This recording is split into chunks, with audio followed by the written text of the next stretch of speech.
Radhika Yadav murder case की theory पर उठ रहे सवाल। पुलिस के गले नहीं उतर रहे कातिल पिता दीपक यादव के बयान। पिता ने ही राधिका को खोलकर दी थी टेनिस एकेडमी। आखिर फिर क्यों अपनी ही बेटी का किया कत्ल। राधिका यादव मर्डर केस में बड़ा अपडेट सामने आया है। दरअसल अदालत ने राधिका यादव के पिता दीपक यादव को 14 दिन की न्यायिक हिरासत में भेज दिया है। इससे पहले गुरुग्राम पुलिस ने पूर्व टेनिस खिलाड़ी राधिका यादव के पिता दीपक यादव को कोर्ट में पेश किया था और कोर्ट से 2 दिन का रिमांड मांगा। हालांकि कोर्ट ने पुलिस को दीपक यादव की 1 दिन की रिमांड दी थी। आपको बता दें, राधिका यादव हत्याकांड को लेकर पुलिस की जांच चल रही है। पुलिस ने अभी तक इस मामले में आरोपी पिता दीपक यादव को गिरफ्तार किया है। पुलिस इस मामले की जांच अलग अलग एंगल से भी कर रही है। इससे पहले दीपक यादव के दोस्त ने मीडिया को बताया कि दीपक ने पुलिस को बताया है कि गांव वाले उसे ताना मारते थे, कहते थे कि वह अपनी बेटी की कमाई पर जिंदा है। लेकिन दीपक यादव का यह दावा सरासर गलत है। दीपक के दोस्त ने बताया कि दीपक यादव गांव में रसूख वाले लोगों में से एक था। उसके पास पैसों की कोई कमी नहीं थी। ऐसे गांव वाले उसे ताना मारे, यह बात उसके भी समझ से परे है। ऐसे में आपको बता दें कि अब पुलिस हर एक एंगल से इस हत्याकांड की जांच कर रही है। सबसे पहले ये भी कहा जा रहा है कि इंटरनेशनल लेवल की टेनिस प्लेयर और एक टेनिस एकेडमी चलाने के बावजूद राधिका का कोई सोशल मीडिया अकाउंट क्यों नहीं। ऐसे में सवाल है कि क्या उससे अकाउंट डिलीट करवाए गए। ऐसे ही कई सवाल इसको लेकर उठ रहे हैं।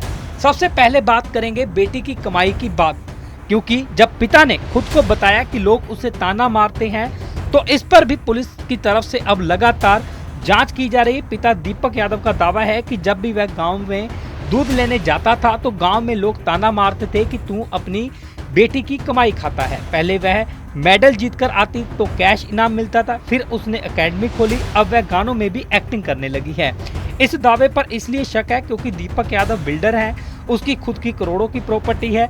वह जमीनें खरीदकर उन पर बिल्डिंग बनाता है, फिर उन्हें बेच देता है या फिर किराए पर चढ़ा देता है। उसके करीबियों का कहना है कि दीपक की आमदनी लाखों में है। महीने के वह 10 से 12 लाख रुपए कमाता है। खुद ही 1.25 करोड़ से एकेडमी खुलवाई, फिर बात बंद करने की क्यों आई। राधिका को टेनिस प्लेयर बनाने में पिता का सबसे बड़ा रोल है। उसने महंगे टेनिस रैकेट दिलवाए। पिता ने सारा काम धंधा छोड़कर 5 से 6 साल तक उसे विदेश में ट्रेनिंग दिलवाई। यहाँ तक कि ट्रेनिंग के लिए खुद छोड़ने जाता था, फिर 4-4 घंटे कार में उसका इंतजार करता था। उस पर पिता ने करीब 2 से 2.5 करोड़ रुपए खर्च किए थे। इसके बाद राधिका इंटरनेशनल लेवल तक टेनिस खेली। करीब 1 साल पहले राधिका को खेलते वक्त कंधे और घुटने पर चोट लग गई। उसके बाद राधिका ने टेनिस से संन्यास नहीं लिया। उसने अपने माता पिता से बात की, मैं बच्चों को ट्रेन करूंगी। राधिका पहले घर के पार्क में ही बच्चों को सिखाने लगी। पिता ने बेटी की लगन को देखा तो उसके लिए एकेडमी खोलने की बात की गई। इसके बाद गुरुग्राम के सेक्टर 56 में करीब 1.25 करोड़ खर्च कर एकेडमी हायर कर ली। इसमें करीब 2 महीने से राधिका बच्चों को ट्रेनिंग दे रही थी। एकेडमी में सिर्फ 22 बच्चे थे। एक बच्चे से मात्र 2 से 3 हजार रुपए फीस ली जाती थी। कमाई कोई ज्यादा नहीं थी। राधिका जिस एकेडमी को चला रही थी उसमें मात्र 20 से 22 बच्चे ही ट्रेनिंग ले रहे थे। वह 3,000 रुपए फीस देते थे, लेकिन कई ऐसे बच्चे थे जो इतने पैसे नहीं दे पाते थे। उनसे मात्र 2 से 2.5 हजार रुपए ही लिए जाते थे। ऐसे में राधिका की महीने की कमाई की बात करें तो 40 से 50 हजार महीने से ज्यादा नहीं होती। उसकी एकेडमी इतनी फेमस भी नहीं थी कि दूसरे राज्यों में यहाँ बच्चा ट्रेनिंग ले। हालांकि एक बड़ा सवाल ये भी उठ रहा है कि आखिर इतना सब कुछ हो जाने के बावजूद मां ने अभी तक चुप्पी क्यों साध रखी है। इस मामले में ये भी हैरान करने वाला एक मामला है। जिस वक्त बेटी का कत्ल हुआ, मां मंजू यादव भी घर पर ही थी। इसकी पुष्टि करते हुए पिता पर एफआईआर दर्ज कराने वाले चाचा कुलदीप यादव ने भी कहा कि जब वह गोली की आवाज सुनकर घर पहुंचे तो मां वहीं थी। मां ने पुलिस को इस बारे में बयान देने से इनकार कर दिया। मां ने तर्क दिया कि वह बीमार थी। जिस वक्त बेटी की हत्या हुई वह दूसरे कमरे में थी, उसके सामने कुछ नहीं हुआ।